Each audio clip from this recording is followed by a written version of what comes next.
Hi Leo! Welcome po sa ating channel at ito ay inyong daily Kabay Tarot reading for October 8, 2024. Please be reminded kung naka-resonate kayo, comment down. Kung hindi po naka-resonate, ibigay niyo po sa iba kasi general reading po ito. This is for you Leo ngayong October 8, 2024.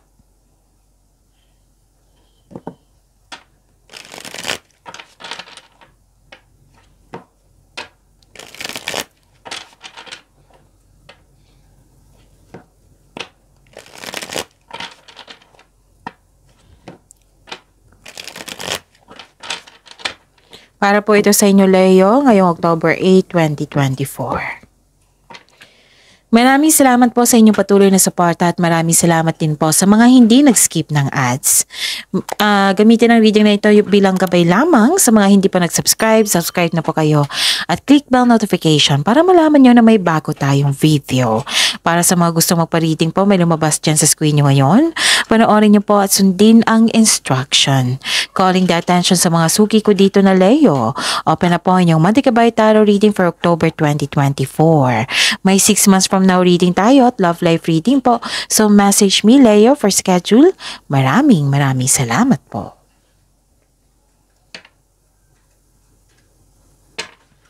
Spirits Guide, mga ganap po para kay Leo ngayong October 8, 2024. I need 3 cards po. Leo, October 8, 2024.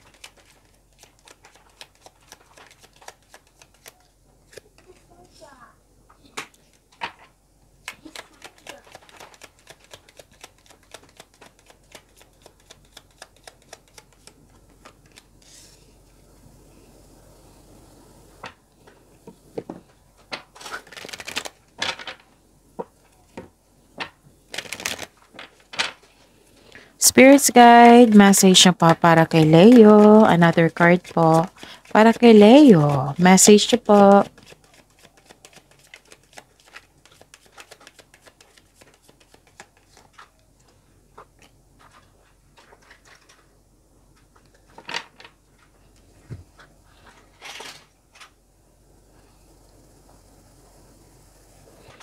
Okay. Leo. Ngayong October 8, 2024, may nakita ko ditong blessings po. Naka-receive kayo ng blessings. Marami kayong ideas and thoughts na gustong bigyan ng aksyon. Nakikita ko rin dito yung hope and healing, personal growth. Nakikita ko rin dito na natupad ang iyong manifestation. Pwedeng wish nyo po ito. Oo, nakita ko rin dito na may fame, award, and career stability. Yes, may nakita kong career stability dito. May binigay na proyekto sa inyo, trabaho, at nagkaroon ng long-term plans. Nakita ko din dito yung success. Wow, ang ganda ng cards nyo ngayon ha, Leo. Nakita ko yung success dito and positive outcome. And kitang-kita ko rin yung ngiti mo dito. Joy and happiness. Wow. Grounding, pahinga to. Go deep, explore your roots. So, grounding, mag-connect sa nature, mag-connect sa inyong energy, sa inyong intuition. Malapit mo nang maabot yung goal mo. Reaching your destination, your light is shining brightly. Ibig sabihin yan, nasa tamang landas kayo at malapit na. Spirits Guide, ano po ang energy ni Leo ngayong October 8, 2024?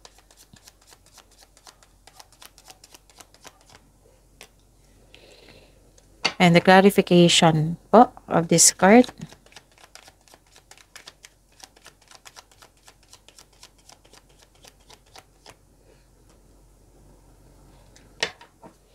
Okay, sa mga may oras dyan, kung gusto nyo po ha, panoorin nyo po ang last 4 days Kabay Tarot reading nyo po. Like for example, napanood nyo ito ngayong October 8, 2024. Panoorin nyo po yung last 4 days Kabay Tarot reading nyo, October 7, 6, 5, 4. Kung may nakita kayo or may narinig kayong repeating message, kailangan nyo po iyan bigyan ng atensyon.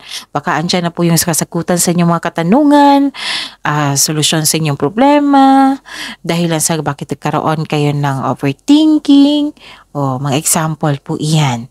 Kung maaari po, bigyan niyo po ng solusyon at aksyon. Remember, Leo, at the end of the day, alam mo na ikaw lang taong may kakayahan at responsable na gumawa ng sarili mong katotohanan at kinabukasan. Yon. So, what is your energy, Leo?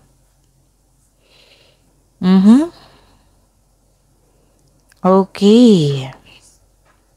So, inom muna ako ng tubig. Salitan po.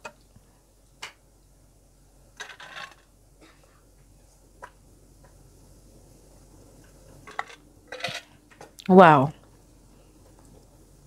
So, this is building stability, conserving resources. Posibleng may regalo, alok o pamanang parating. So, this is a clarification of your card here na may alok. And hard worker kayo dito, binavalue mo ang pera at hindi madamot. Financial stability, naabot mo na. May advice po ang card niyo po dito. Nang dahil sa inyong pagkakaroon ng disiplina sa pag-iipon, sa pag-iingat sa inyong kaperahan, this will lead you to have a financial abundance and personal growth. Kayaman kayo dyan. Kung magkakaroon kayo ng disiplina at maging consistent, yung tuloy-tuloy talaga.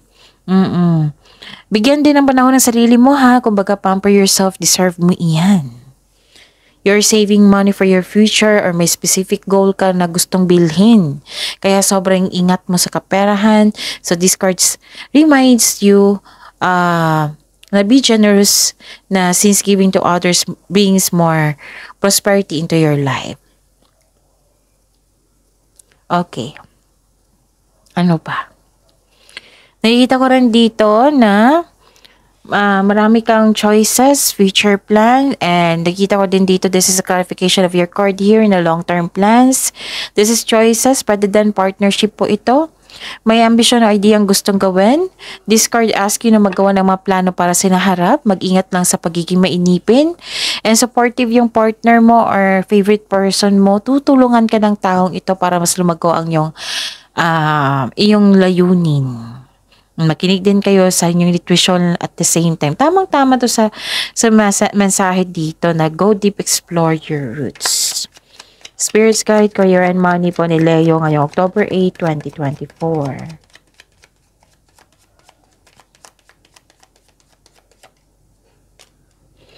And the clarification of this card po.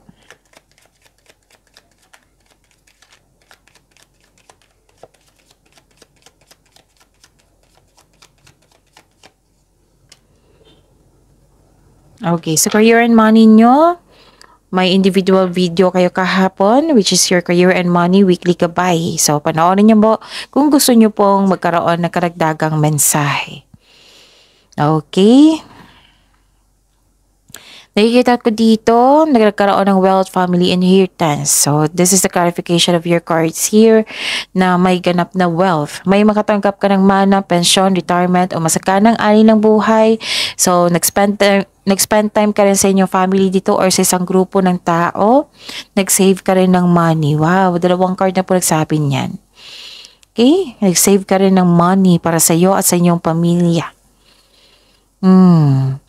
Nakikita ko dito na okay. Mag-ingat po kasi may toxic dito na tao, baka mag-away kayo. Kasi ang sabi ng card dito, kailangan nyo makinig sa intuition kasi it will guide you away from toxic people or toxic workplace. Know when it's time to walk away from environment na hindi nakatulong sa iyong growth at hindi nakapagbigay ng peace of mind sa iyo. So, basta may toxic kayong kasama dyan. So, pag-isipan niya ng mabuti. Spirit's Guide, Love Life, Self-Love, Partnership, and Romance ngayong October 8, 2024.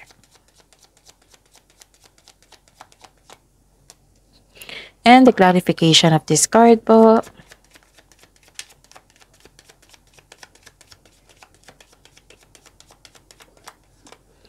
Maraming salamat po sa patuloy na tiwala at suporta sa ating channel. At maraming salamat din po sa mga hindi nag-skip ng ads. May lumabas dyan sa screen nyo ngayon, panoorin nyo po. Kung gusto nyo po iyan, then follow instruction. Mag-connect talaga kayo sa inyong intuition and I am sure may mensahe po. Kung hindi nyo alam kung paano mag-connect sa inyong intuition, search nyo po sa Google kasi maraming paraan yan.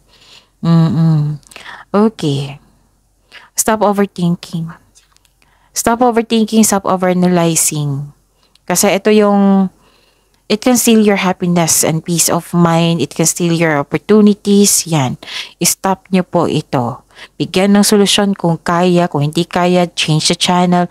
Or research nyo sa Google yung mindfulness cues and time for reflection. Yan, makatulong yan sa pag-stop ng overthinking. May nangyari po daw na hindi nyo alam. Kaya nga pinupush ng cards dito na makinig sa inyong intuition. Okay? At nakikita ko rin dito na para sa mga single, makakaranas ka ng hirap sa pagtanggap ng bagong tao sa buhay mo. Gusto mo nang pumasok sa bagong relasyon pero guarded ka. Try to fix and forgive yourself first muna bago pumasok sa isang bagong pag-ibig. Oo, para fair din sa iyo, fair din sa bagong pag-ibig mo. Sa mga relasyon sa buhay mag-asawa, mahabang pasensya mo sa iyong kapareha. Isa sa inyo nagkaroon ng mataas na ego or pride, nakaramdam ng pagod, pero ayaw mong sumuko sa inyong relasyon. Subukang maglaan ng oras para mag-usap po kayo at magkaroon ng adjustment kung kinakailangan. So, pagyamanin mo yung success na binigay sa inyo dito. Ang daming blessings na binigay po. Leo, see you tomorrow, Leo. Please like, subscribe, and click bell button for notification para updated po kayo sa daily tarot reading natin. Maraming salamat po.